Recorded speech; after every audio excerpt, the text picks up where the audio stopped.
하늘의 문을 여소서. 이곳을 주목하소서. 주를 향한 노래가 꺼지지 않으니 하늘을 열고 보소서. 이곳에 임재하소서. 주님을 기다립니다. 기도의 향기가 하늘에 닿으니 주여 임재하여 주소서. 이곳에 오셔서 이곳에 앉으소서. 이곳에서 드리는 예배를 받으소서. 주님의 이름만이 오직 주의 이름만 이곳에 있습니다. 여호와의 산에 오를 자가 누구며 그의 거룩한 곳에 설 자가 누구인가? 곧 손이 깨끗하며 마음이 청결하며 뜻을 허탄한 데 두지 아니하며 거짓 맹세하지 아니하는 자로다. 그는 여호와께 복을 받고 구원의 하나님께 의를 얻으리니 이는 여호와를 찾는 족속이요 야곱의 하나님의 얼굴을 구하는 자로다. 아멘. 사도신경으로 우리의 흔들리지 않는 신앙을 고백합니다. 전능하사 천지를 만드신 하나님 아버지를 내가 믿사오며 그 외아들 우리 주 예수 그리스도를 믿사오니 이는 성령으로 잉태하사 동정녀 마리아에게 나시고 본디오 빌라도에게 고난을 받으사 십자가에 못 박혀 죽으시고 장사한 지 사흘 만에 죽은 자 가운데서 다시 살아나시며 하늘에 오르사 전능하신 하나님 우편에 앉아 계시다가 저리로서 산자와 죽은 자를 심판하러 오시리라. 성령을 믿사오며 거룩한 공회와 성도가 서로 교통하는 것과 죄를 사하여 주시는 것과 몸이 다시 사는 것과 영원히 사는 것을 믿사옵나이다. 아멘.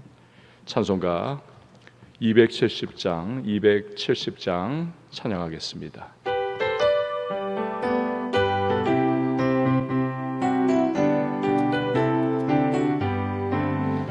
변찮는 주님의 사랑과 거룩한 보혈의 공로를 우리 다 찬양을 합시다. 주님을 만나볼 때까지 예수는 우리를 깨끗해 하시는 주시니 그의 피 눈보다 더 희게 하셨네. 우리를 깨끗게 한 피는 무궁한 생명의 물일새. 생명의 구원을 받은 자 하나님 찬양을 합시다. 예수는 우리를 깨끗해 하시는 주시니 그의 피 우리를 3절과 4절을 각각 정해서 박수로 찬양합니다. 주님의 거룩한 보혈을 날마다 입으로 간증해 담대히 싸우며 나가세. 천국에 들어갈 때까지 예수는 우리를 깨끗해 하시는 주시니 그의 피 우리를 은보다 더 희게 하셨네. 십자가 단단히 붙잡고 날마다 이기며 나가세. 머리에 면류관 쓰고서 주 앞에 찬양할 때까지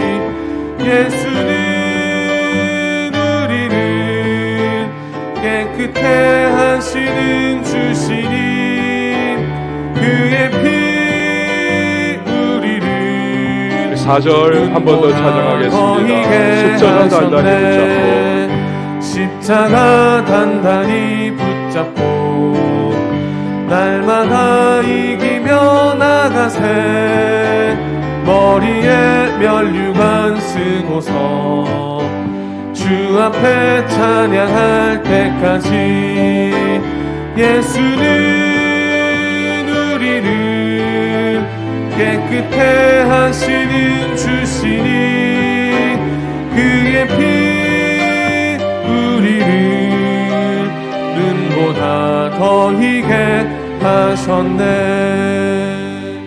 아멘. 이 시간에 보시는 하나님의 말씀은 예레미야 30장 1절에서 11절 말씀, 예레미야 30장 1절에서 11절 말씀 보도록 하겠습니다. 우리 교독하겠습니다.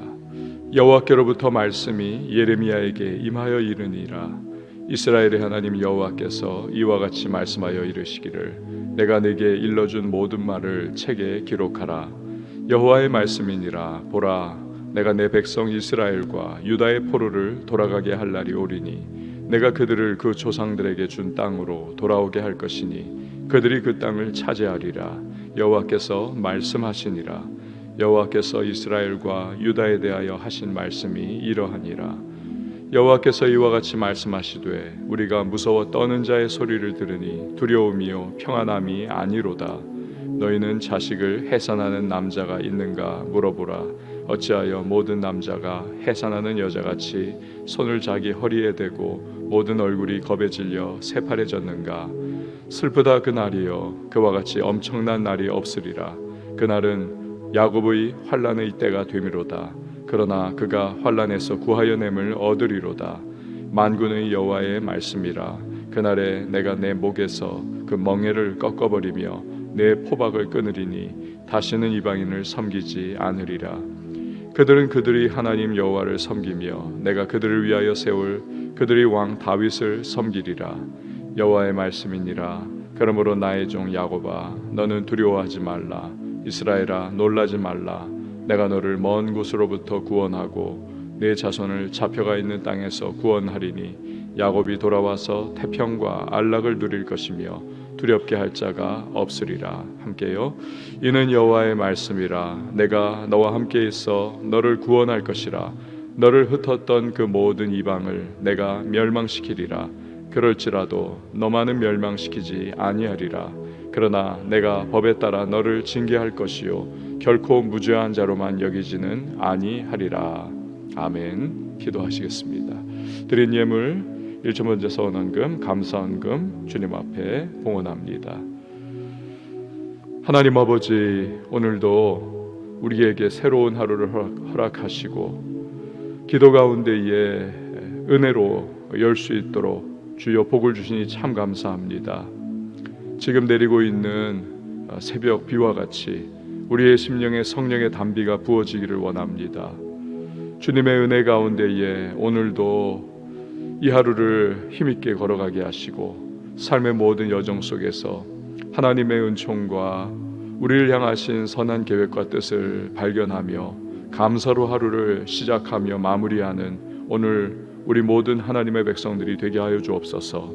새벽을 깨우며 각자의 처소에서 일어나 주님 앞에 마음의 무릎을 꿇고 기도로 나가는 하나님의 백성들을 기억하시며 그 모든 심령에 성령의 담비를 부어주시고 생업의 현장에 복을 주시며 자녀와 가정과 범사 가운데 기도의 풍성한 응답을 주님 이루어 주옵소서.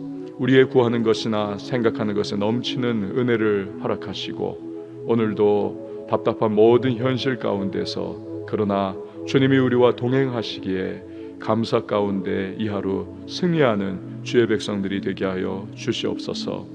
기도 속에 길을 발견하게 하시고 막혔던 인생문이 뻥 뚫려지는 역사를 경험하게 하시고 오늘도 모든 심령 가운데 주의 은혜 속에 시원하게 하나님 아버지의 풍성한 은총 속에 오늘도 감사가 넘치는 축복된 하루가 되게 하여 주옵소서.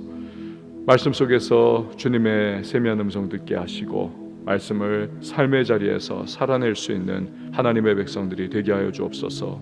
드린 예물이 있습니다. 감사의 제목 담아 주 앞에 오늘도 봉헌하며 응답의 놀라운 은혜 베푸심을 주 앞에 또 고백합니다. 주께서 역사하심을 감사드리고 그 모든 기도의 제목 하나하나가 주 앞에 상달하며 주의 풍성한 은총에 더한 통로로 쓰임받게 하여 주옵소서. 새벽을 섬기는 반주자에게 주께서 신령한 은혜와 땅에 기름진 복을 더하시고 응답의 놀라운 은혜를 날마다 베푸시며 강건케 하여 주시옵소서. 이후를 주님 앞에 맡겨드리고 예수님의 이름으로 기도합니다. 아멘. 오래전에 어느 권사님을 신방한 적이 있습니다. 간암을 앓으시던 분입니다.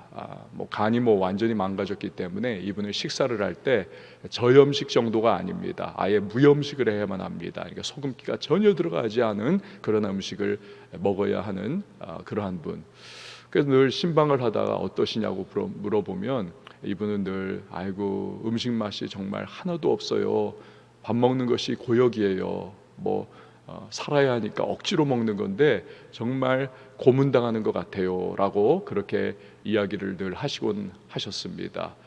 그 소금기가 없다는 것이 이게 참 대단한 거더군요. 너무너무 맛이 없고 그리고 그 시간 매 끼니가 참 힘들다는 것입니다. 저는 어느 목사님 부부와 식사를 하다가 또 비슷한 이야기를 들었습니다. 이분들은 고 하용조 목사님과 아주 친분이 깊던 분입니다. 이 하용조 목사님께서 간암 수술을 또 여러 번 하셨기 때문에 이분 역시도 무염식 식사를 했어야만 했습니다. 그래서 밖에서 한 번은 그렇게 부부가 함께 식사를 할 때가 있었는데 늘 비서분이 그 간암 그 환자니까 무염식 식사를 밖에서 식사를 또 음식점에 해도 도시락을 싸온다는 겁니다. 그 도시락을 이렇게 드시곤 했는데 어느 날 같이 그렇게 식사를 하고 있던 때입니다. 이 목사님 부부가 김치를 아주 맛있게 먹는 그 모습을 이렇게 물끄러미 그렇게 정말 바라보고 계시더라는 겁니다.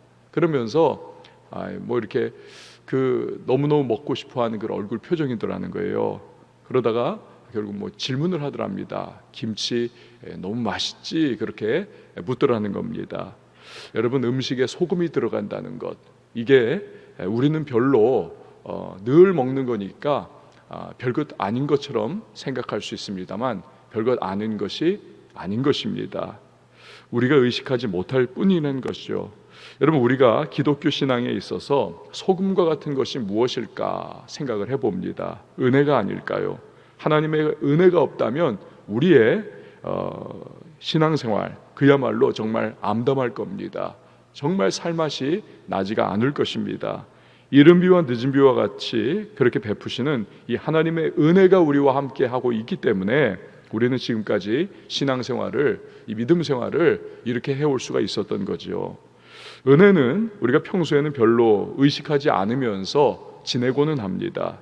너무나 우리의 삶의 전반에 소금처럼 이렇게 뿌려놓은 것이기 때문에 그렇습니다. 그러나 정작 하나님의 은혜가 거두어져 버리면 그때부터 가장 절실하고 가장 소중한 것이 이게 정말 하나님의 은혜이구나, 우리는 새삼 깨닫게 됩니다. 지옥이 어떤 곳일까요? 한마디로 하나님의 은혜가 완전히 사라져 거두어져 버린 곳입니다. 그래서 이제는 영원한 심판만 이어지는 곳이 지옥이죠. 내 혀에 물 한 방울만 좀 떨어뜨려 달라, 그렇게 할 정도로 한 끝자락의 은혜라도 갈구하지만 그 은혜를 더 이상 발견할 수 없는 곳이, 그곳이 바로 지옥입니다.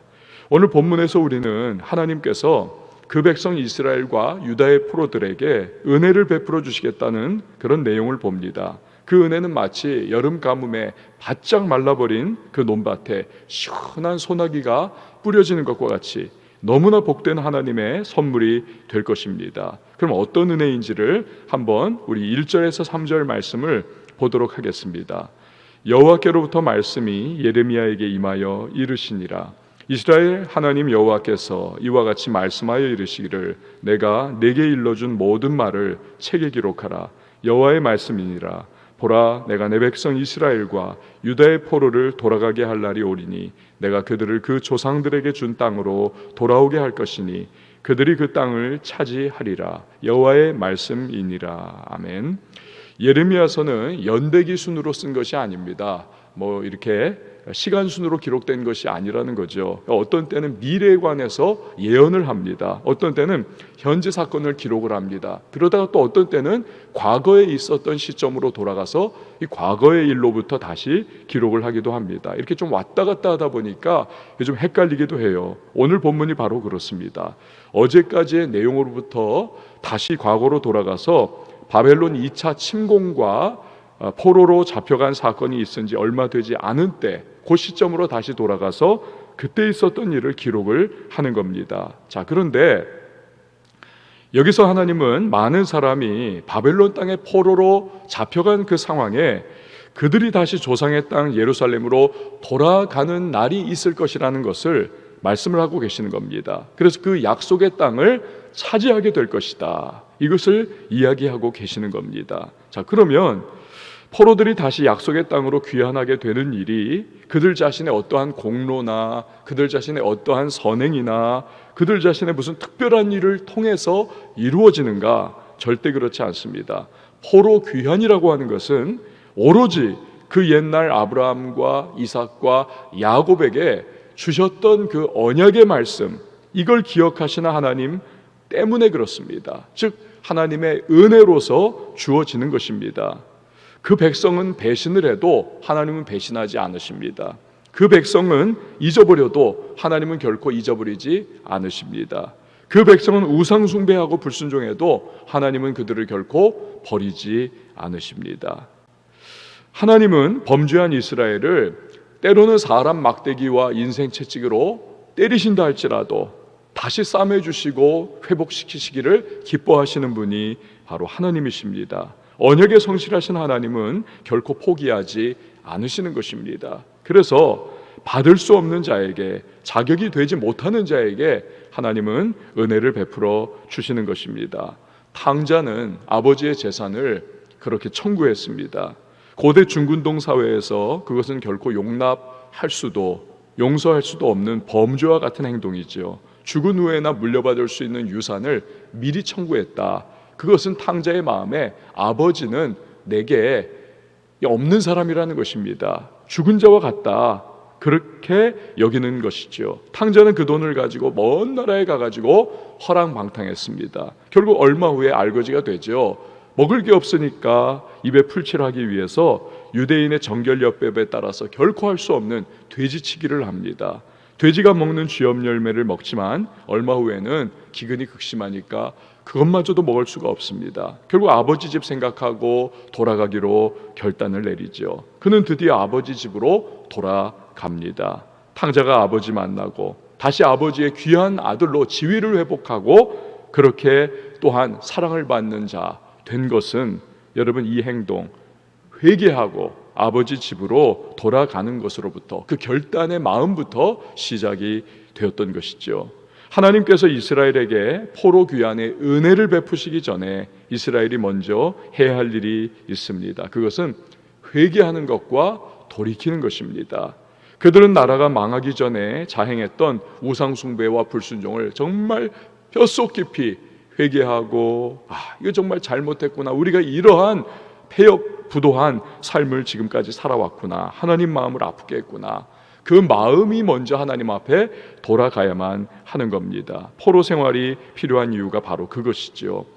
고난, 이 고향 땅에서 모든 것이 풍족하고 유유자적한 생활 속에서는 결코 그런 기회를 얻지 못했을 겁니다. 완전히 영적 눈이 가려지고 귀가 막혀버린 삶이죠. 그러나 포로 생활의 고단함과 고통이 그들의 마음을 낮출 것입니다. 그제서야 그들을 다시금 하나님을 바라보게 될 것이죠. 즉 낮아지고 부드러워져서 하나님을 바라보는 마음은 하나님의 은혜를 은혜로 받아들일 수 있는, 은혜로 누릴 수 있기 위한 꼭 필요한 조건인 것입니다. 여러분, 우리도 마찬가지입니다. 성도와 교회의 회복은 그 어떤 몸부림으로도 일어나지 않습니다. 만약 그래서 회복이 일어난다면 그건 진짜 회복은 아닙니다. 그건 유사 회복일 뿐입니다. 진정한 회복은 언제 일어나는가? 회개와 이 하나님 앞으로 마음을 온전히 돌이킬 때, 그때 하나님의 은혜가 임하고 그때 진정한 회복의 시작인 것입니다. 일제시대의 많은 교단 차원에서 신사참배를 가결을 했습니다. 그 이후에 독립은 왔지만 어떻습니까? 교회의 죄를 청산할 온전한 기회를 갖지를 않았습니다. 그래서 6.25 전쟁이 발발하죠. 단숨에 밀려 내려가가지고 경상도 조금 남았습니다. 그때 부산의 초량교회에서 목사 장로 기도회로 모여서 한 주간 동안 하나님 앞에 죄악을 회개하고 주의 은혜를 구합니다. 그 기간 동안에 메가더의 인천 상륙 작전이 성공을 하는 거죠. 이거 원래 실패했어야 할 작전입니다. 그러나 갑자기 안개가 코앞에 사람도 보이지 않을 정도로 꽉 들어차버린 그 상황 속에서 결국 상륙 작전이 성공할 수가 있었던 것이지요. 하여튼 여러 가지 그 상황들을 기록해 놓은 것을 보면 기가 막힌 하나님의 섭리들이 그 안에 몇 가지가 있었던 것을 우리가 볼 수가 있습니다. 그래가지고 전세가 뒤집혀지고 서울 수복까지 그렇게 이루어지는 은혜를 경험했던 것이죠.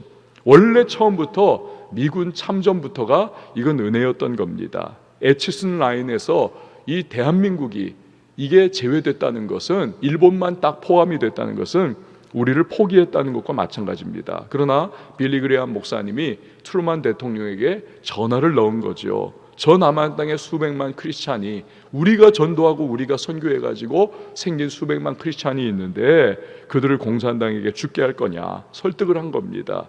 그게 결국 참전 결정을 한 거죠. 여기서부터 하나님의 은혜가 시작이 되었던 겁니다. 여러분, 하나님의 은혜보다 더 귀한 것은 없습니다. 그런데 강물은 높은 곳에서 낮은 곳으로 흘러가듯이 높으신 하나님의 은혜는 마음이 낮은 자에게, 즉 겸비해진 자에게로 임하는 것입니다. 저나 여러분이나 늘 낮은 마음으로 주님 앞에 늘 우리의 마음을 올려드리고 겸비한 심령으로 하나님의 은혜를 회개함으로 구할 때 이른 비와 늦은 비와 같은 은혜를 우리에게 베풀어 주실 것입니다. 하나님은 예레미야를 통해 포로 생활 중인 이스라엘과 유다 백성들에게 말씀을 하십니다. 4절에서 6절 말씀을 보시기를 바랍니다. 여호와께서 이스라엘과 유다에 대하여 하신 말씀이 이러하니라. 여호와께서 이와 같이 말씀하시되 우리가 무서워 떠는 자의 소리를 들으니 두려움이요 평안함이 아니로다. 너희는 자식을 해산하는 남자가 있는가 물어보라. 어찌하여 모든 남자가 해산하는 여자같이 손을 자기의 허리에 대고 모든 얼굴이 겁에 질려 새팔에 졌는가. 아멘. 바벨론에게 공격당했을 때에 느꼈던 그 공포와 두려움이 잘 묘사가 되어 있습니다. 어찌나 이 두려움이 극심했던지 건장한 남자들, 싸워야 할 남자들조차도 해산한 여자들이 고통스러워하는 것과 같이 그렇게 두려움과 겁에 질려가지고 고통에 떨었다는 겁니다. 이후에 그들을 바벨론 포로로 바벨론이 끌고 가는 것이지요. 그러나 하나님은 회복을 말씀하십니다. 7절에서 10절 말씀을 보십시오. 슬프다 그날이여, 그와 같이 엄청난 날이 없으리라. 그날은 야곱의 환난의 때가 되미로다. 그러나 그가 환난에서 구하여 냄을 얻으리로다. 만군의 여호와의 말씀이라. 그날에 내가 내 목에서 그 멍에를 꺾어버리며 내 포박을 끊으리니 다시는 이방인을 섬기지 않으리라. 그들은 그들의 하나님 여호와를 섬기며 내가 그들을 위하여 세울 그들의 왕 다윗을 섬기리라. 여호와의 말씀이니라. 그러므로 나의 종 야곱아, 너는 두려워하지 말라. 이스라엘아, 놀라지 말라.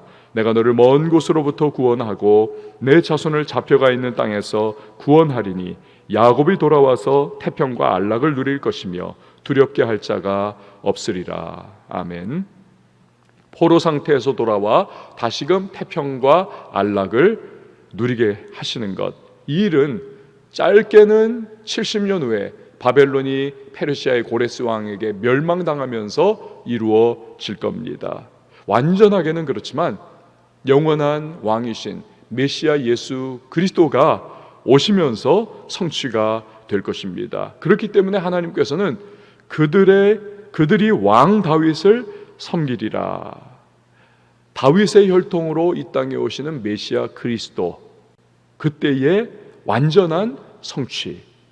예수님은 수고하고 무거운 짐진 자들아 다 내게로 오라. 내가 너희를 쉬게 하리라 말씀하셨습니다. 진실로 온전한 평안과 회복은 오직 예수 그리스도에게만 있습니다. 세상의 나라와 군왕은 흥망성쇠를 피할 길이 없습니다. 흥하면 망할 때가 있고 성하면 쇠할 때가 있습니다.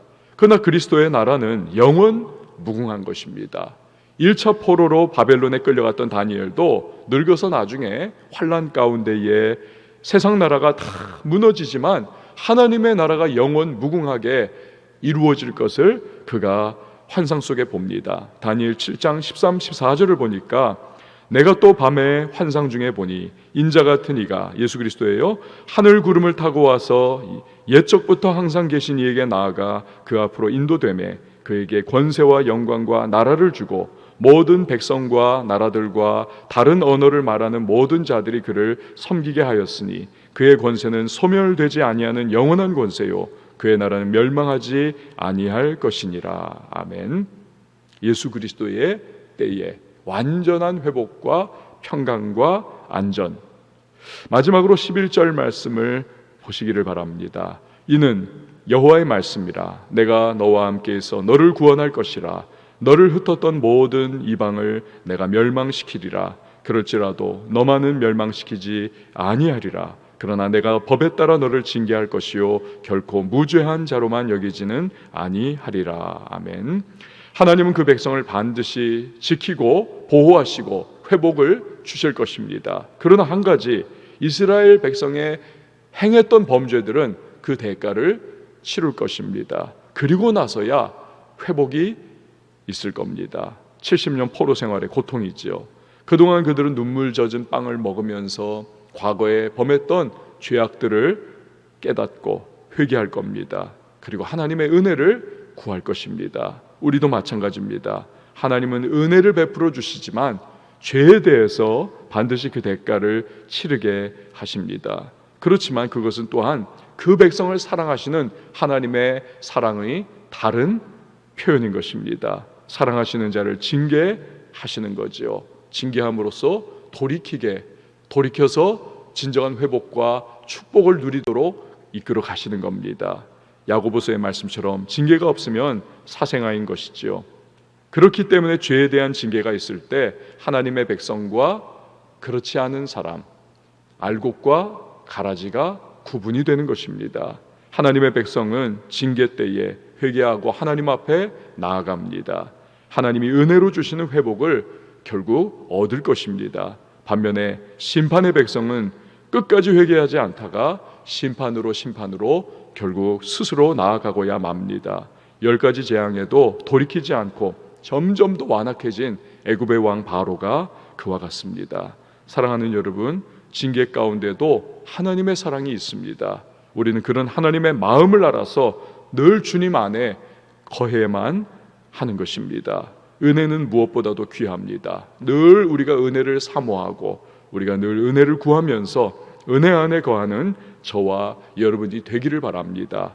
구하면 주시고 두드리면 열리고 찾으면 찾을 것입니다. 우리 함께 찬양하시고 기도하도록 하겠습니다. 주가 보이신 생명의 길, 나 주님과 함께.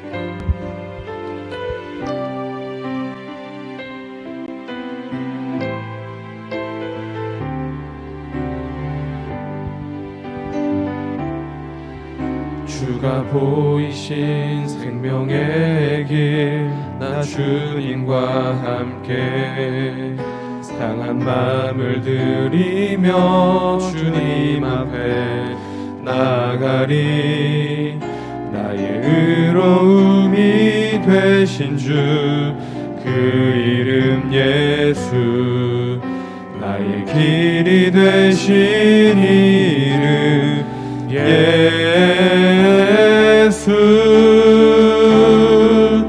나의 길 오직 그가 아시나니.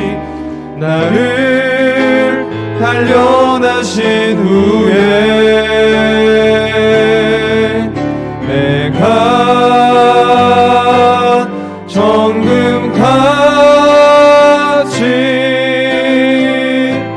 나오리라.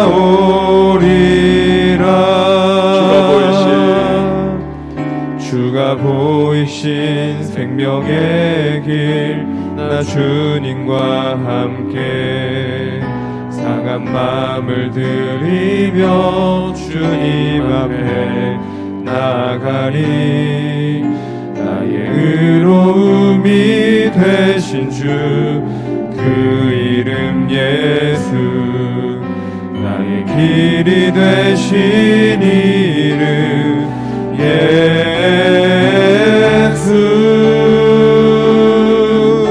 나의 길 오직 그가 아시나니.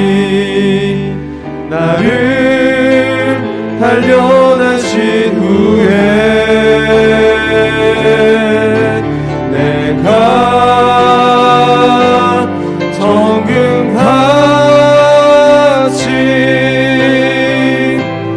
나오리라.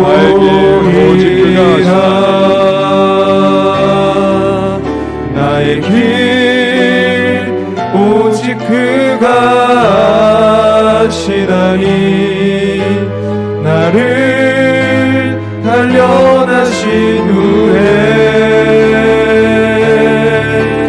내가 정금같이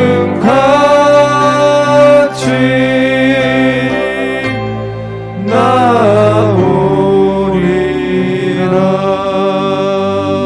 여러분, 이 시간에 기도하며 나갈 때에 주님의 은혜가 무엇보다도 귀합니다.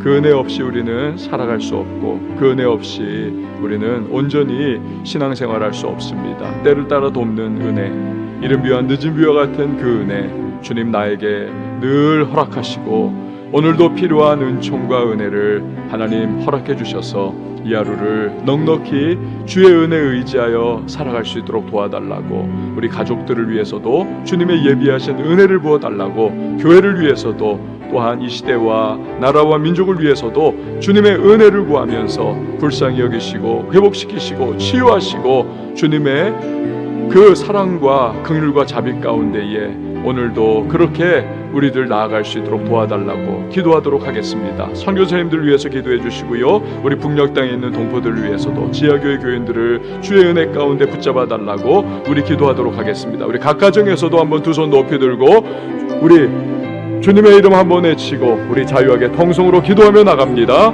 주여